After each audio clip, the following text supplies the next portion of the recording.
de Langue à Yaoundé, où il y a le correspondant sportif de Africa 22 Sports, Narcisse Ngassam. Comment va Narcisse? Voilà, Bandera, je me porte comme un charme, hein. Ça tu devais déjà le savoir. J'aime bien la voix de Yaoundé, de Douala, des lions indomptables du Cameroun. D'abord, je t'envoie la santé, parce que si on n'a pas la santé, tu ne peux pas me donner les dernières informations fraîches en provenance de Yaoundé.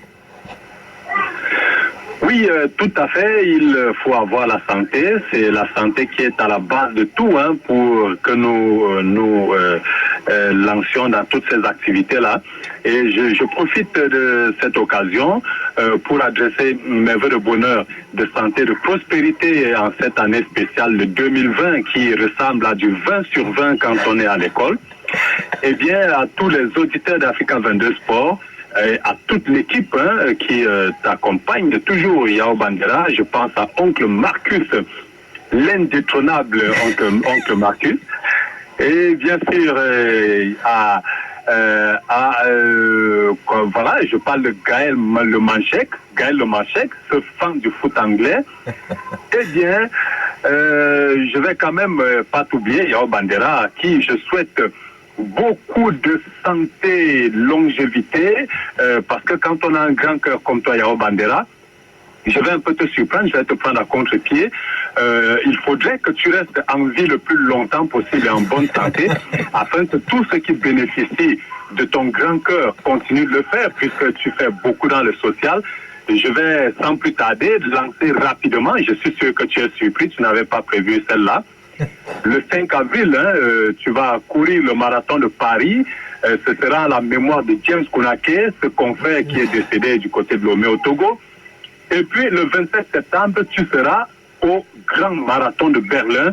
Ce sera cette fois-là au profit de ton association qui est appelée Amitié Saint-Brieuc Togo, qui milite en faveur des enfants déshérités. Voilà donc Yao Bandera, mes voeux de bonne année 2020, et j'en ai profité pour te jeter cette petite pique-là. Narcisse Ngassam, correspondant sportif de Africa 22 Sports, le lion restera toujours un lion indomptable du Cameroun, le roi des animaux. Donc on peut surprendre l'épervier. Ça a été déplumé, mais les ailes n'ont pas tombé. Donc merci beaucoup pour tous ces messages. Merci beaucoup, ça me touche beaucoup. Et là je dis, aujourd'hui on va mettre le zoom sportif au pays. Vraiment, lorsqu'on évoque le Cameroun, plus 4 fois champion d'Afrique concernant le football, mais on va mettre le zoom, le format sportif du sport féminin. Donne-nous les dernières informations en commençant par le sport roi, pour ne pas dire le football féminin au Cameroun. Donne-nous la santé de cette belle discipline. Oui, voilà Bandera, le football féminin au Cameroun, il est là, c'est une discipline qui est confrontée à certaines difficultés liées à la gestion de notre football globalement et puis également au milieu. Mais néanmoins, il continue de produire des talents, de véritables talents. D'ailleurs, vous vous souvenez que cette équipe-là venait de faire une participation quand même respectable en Coupe du Monde féminine, en terminant en 8e de finale, au cours de laquelle la joueuse Njoya Adjara a marqué l'un des plus beaux buts du tournoi, qui a d'ailleurs terminé 2e but au prix Puskas de la FIFA. Donc c'est comme ça, depuis mercredi dernier, on a reçu ici au Cameroun l'experte FIFA du football féminin. Elle est d'origine néerlandaise, Estherine Jeannette de Royce, qui est là au Cameroun pour une visite de 10 jours dans le cadre du programme UEFA Assist. L'objectif, c'est d'apporter son expertise aux encadreurs locaux et de faire en quelque sorte le diagnostic du football camerounais. Donc, elle est dans nos murs depuis quelques jours. Et il faut également dire que dans le cadre des éliminatoires des Jeux Olympiques, la finale pour le continent va se disputer entre le Cameroun et la Zambie en football dames, parce que chez les messieurs, ils sont disqualifiés malheureusement. Mais en dames, l'équipe des Lions Indomptables est encore en course pour le ticket qualificatif des Jeux Olympiques contre la Zambie. Comme je viens de le dire, le match aller, ça se jouera en aller et retour. L'aller se déroulera le 22 janvier, donc dans quelques jours. Ce sera du côté de la Zambie et le retour sera le 1er mars, ici même à Yaoundé. Donc voilà, en quelque sorte, pour les Lions du football. Et puis on se souvient également que il y a quelques jours, lors de la cérémonie du CAF Awards, qui récompense les meilleurs footballeurs sur le continent, il y a Njoya Adjara, justement, l'attaquante de Valerenga et des Lions Indomptables, celle-là même qui a été étincelante tout au long de la saison. C'est d'ailleurs elle l'auteur du but époustouflant lors de la Coupe du Monde féminine du côté de la France, là-bas, vous devez vous en souvenir. Elle a également été désignée deuxième au Ballon d'Or africain, ce qui a d'ailleurs soulevé quelques contestations. C'est vrai que tous les ballons d'or sont contestés, mais celui de Aziza Oshoala, la Nigériane, qui elle joue au FC Barcelone et qui a passé plus de la moitié de la saison à l'infirmerie, eh bien, les gens ont crié quand même à l'injustice qu'on ait décerné ce titre-là à Aziza Oshoala, la Nigériane, alors même que les membres de la fédération nigériane, tous ceux qui ont voté pour ce ballon d'or féminin africain, ont voté pour la Camerounaise Njoya Adjara. Et donc, c'est un véritable paradoxe.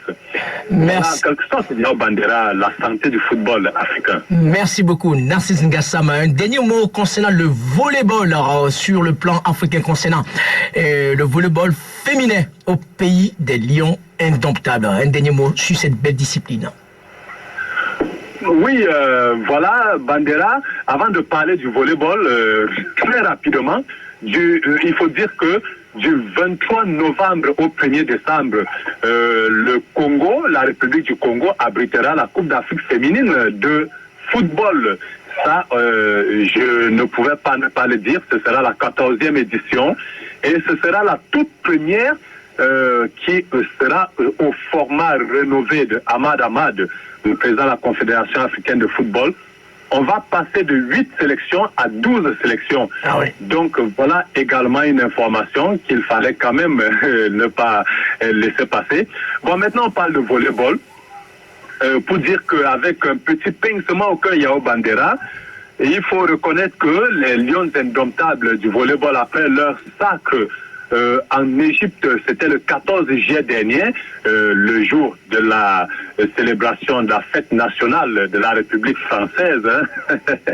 Mais ce jour-là, les Lions Indomptables livraient une finale de Coupe d'Afrique des Nations de volleyball en 2019, le 14 juillet, du côté de l'Égypte. C'était contre l'équipe kenyane de volleyball. Les Lions Indomptables remportaient le sacre continental au tie-break. C'était le deuxième de leur histoire. Eh bien, les deux sélections se sont retrouvées dans le tournoi zonal pour les qualifications des Jeux Olympiques dames de volleyball. Eh bien, ça se passait ici à Yaoundé au Palais Polyvalent de Sport, affectueusement appelé Paposi. Sauf que les Kenyans ont réussi à prendre leur revanche sur les Lions Indomptables. Ici même à Yaoundé, c'était au tie-break.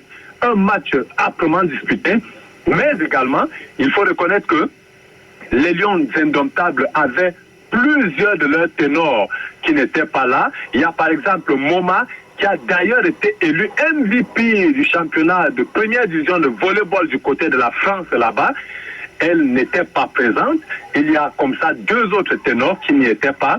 Mais c'est pas pour chercher une excuse aux Lions Indomptables pour avoir mordu la poussière devant les Kenyans, sans chauvinisme aucun.